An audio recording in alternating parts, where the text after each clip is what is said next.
Friends, എല്ലാവർക്കും ഒരു പുതിയ വീഡിയോയിലേക്ക് സ്വാഗതം. ഇന്നത്തെ വീഡിയോ ചിയ സീഡായിട്ട് നമ്മൾ മൈക്രോ ഗ്രീൻസ് ഉണ്ടാക്കുന്ന വീഡിയോ ആണ്.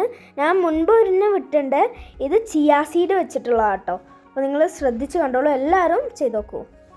അതിന് വേണ്ടിയിട്ട് ഫസ്റ്റ് തന്നെ ചിയ സീഡ് വെള്ളത്തിൽ ഒരു ദിവസം കുതിർത്തി വെക്കണം. ഞാൻ എടുത്തിരിക്കുന്നത് മണ്ണിൻ്റെ പോട്ടാട്ടോ. അതിൽ ടിഷ്യൂ പേപ്പർ വെച്ചതിന് ശേഷം ഇത് അതിലേക്ക് ഒഴിച്ചു കൊടുക്കുകയാണ് ചെയ്യുന്നത്.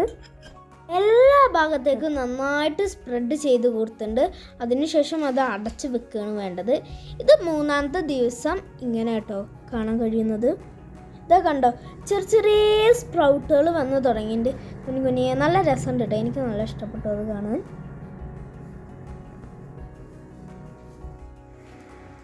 ഇത് നെക്സ്റ്റ് ഡേത്തെ വ്യൂ ആണ്.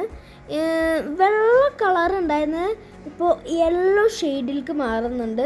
ഇപ്പോൾ എല്ലായിടത്തും ഏകദേശം വന്നിട്ടുണ്ട്.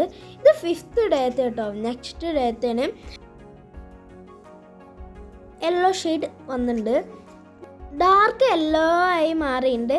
സ്പ്രൗട്ടൊക്കെ ഇത്തിരി കൂടി വലുതായി വന്നിട്ടുണ്ട്.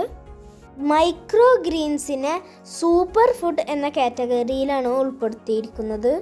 അതുകൊണ്ട് തന്നെ ആരോഗ്യ ഗുണങ്ങൾ ഒരുപാടുണ്ട് കേട്ടോ. ഞാൻ വെറൈറ്റി മൈക്രോ ഗ്രീൻസ് ചെയ്തിട്ടുണ്ട്. അതിൻ്റെ വീഡിയോ യൂട്യൂബിൽ അപ്ലോഡ് ചെയ്തിട്ടുണ്ട്. നിങ്ങളൊന്ന് പോയി കാണാത്തവർ കാണണേ. ചെറുപയർ, ഉലുവ, ചിയ സീഡ് ഈസിയാണ് ചെയ്യാൻ. ഇത് 6th ഡേത്തെ വ്യൂ ആണ്. ഇതാ കുറച്ചുകൂടി വളർന്നുണ്ട്. ഇപ്പോൾ ഗ്രീൻ കളറ് യെല്ലോ ഷെയ്ഡ് പോയിട്ട് ഗ്രീൻ കളറ് വന്ന് തുടങ്ങി. ഇത്തിരി കൂടി വലുതായിട്ടുണ്ട്. ഇത് ഞാൻ കുറച്ച് നേരം പുറത്ത് വെയിൽ കൊള്ളാൻ വേണ്ടി വെക്കുന്നതാണ്. കുറച്ച് നേരം വെക്കുന്നുള്ളൂ. ഇളം ചൂടാണ്.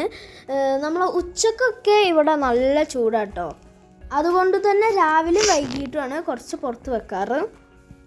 ഇതിപ്പോൾ കാണാൻ നല്ല രസമുണ്ട് കേട്ടോ. എനിക്കൊരു അബദ്ധം പറ്റി. ഒരു കാര്യം ഞാൻ മറന്നു. ക്ലേ പോട്ടിലാണ് ചെയ്യുന്നത് വെച്ചെങ്കിൽ ടിഷ്യൂ പേപ്പർ വെക്കേണ്ട ആവശ്യമില്ല. ഞാൻ അറിയാതെ വെച്ച് പോയതാണ്. വെക്കേണ്ട ആവശ്യമില്ല. ക്ലേ പോട്ടാകുമ്പോൾ അതിൽ തന്നെ നന്നായിട്ട് വളരും. ഇത് നെക്സ്റ്റ് ഡേത്തെ വ്യൂ ആണ്. അത്യാവശ്യത്തിന് വളർത്തുന്നുണ്ട്. ഇപ്പോൾ 8th ഡേ ആയി. ഇപ്പോൾ നന്നായിട്ട് വളർന്നുണ്ട് കേട്ടോ. നല്ല പച്ചപ്പ് വന്നിട്ടുണ്ട് ഇപ്പോൾ. ഇതിപ്പോൾ അടുത്ത ഡേയിലത്തേന് നന്നായിട്ട് വളർന്നുണ്ട്. ഇപ്പം തന്നെ നമുക്കിത് ഹാർവെസ്റ്റ് ചെയ്യാം കേട്ടോ. എന്നിട്ട് നമുക്ക് സാലഡിലോ എഗ് ഫ്രൈയിലോ കറിയിലോ അങ്ങനെ എന്തെങ്കിലും ഇടാം. ഇത് നെക്സ്റ്റ് ഡേത്തേന്. ആരോഗ്യ ഗുണങ്ങൾ ഒത്തിരി ഉള്ള ഈ കുഞ്ഞന്മാരെ പച്ചക്കും നമ്മൾ കഴിക്കും കേട്ടോ. സാലഡിലിട്ടിട്ടൊക്കെ നമുക്ക് യൂസ് ചെയ്യാം.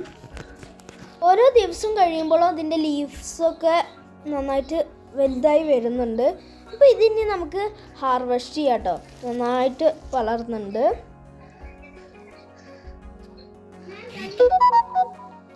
മൈക്രോ ഗ്രീൻസ് ഉണ്ടാക്കാൻ വളരെ ഈസിയാണ്. മുൻപ് ഞാൻ ഇതിൻ്റെ വീഡിയോ ചെയ്തിട്ടുണ്ട്. എങ്ങനെയാണ് മൈക്രോ ഗ്രീൻസ് ഉണ്ടാക്കുക എന്നൊക്കെ ഞാൻ വീഡിയോ ചെയ്തിട്ടുണ്ടായിരുന്നു. അപ്പോൾ നമ്മളുടെ ചിയ സീഡ് ഇതാ ഇത്ര വലുതായിട്ട് നമുക്കിത് ഹാർവെസ്റ്റ് ചെയ്യാം. അപ്പോൾ ഫസ്റ്റ് ഇതാ ഇവിടെ തന്നെ ചെയ്യാനൊന്നും തോന്നണേ ഉള്ളത്, എന്നാലും ഇത്ര വളർന്നില്ലേ. നമുക്കിതാ ഇവിടെ നിന്ന് ഇങ്ങനെ എടുത്ത് കണ്ടോ.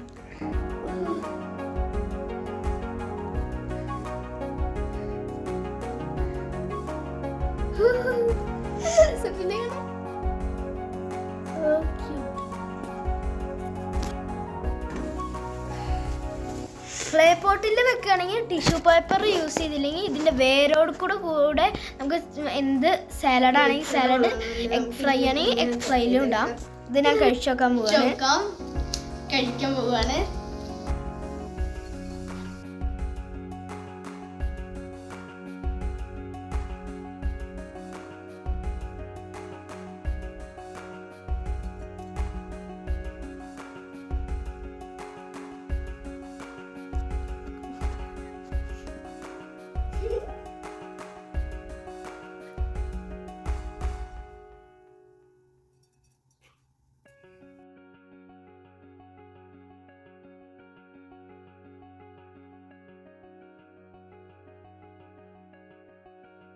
ചിയ സീഡ് മൈക്രോ ഗ്രീൻസിനെ കുറിച്ച് നിങ്ങൾക്ക് കൂടുതൽ അറിയുമെങ്കിൽ കമൻറ്റ് ചെയ്യാൻ മറക്കരുത്. ഇത്രയും നമുക്കിത് കിട്ടിയിട്ടുണ്ട്. അപ്പോൾ നമുക്കിതിന് കുക്ക് ചെയ്യാൻ പോകാം. അപ്പോൾ ഇതാ നമ്മൾ കട്ട് ചെയ്തെടുത്തു. ഈ വീഡിയോ ഇഷ്ടപ്പെട്ട ലൈക്ക് ചെയ്യുക, ഇഷ്ടപ്പെട്ട ഡിസ്ലൈക്ക് ചെയ്യുക, സബ്സ്ക്രൈബ് ചെയ്യുക, സപ്പോർട്ട് ചെയ്യുക, കമൻറ്റ് ചെയ്യുക, ഷെയർ ചെയ്യുക. ബൈ.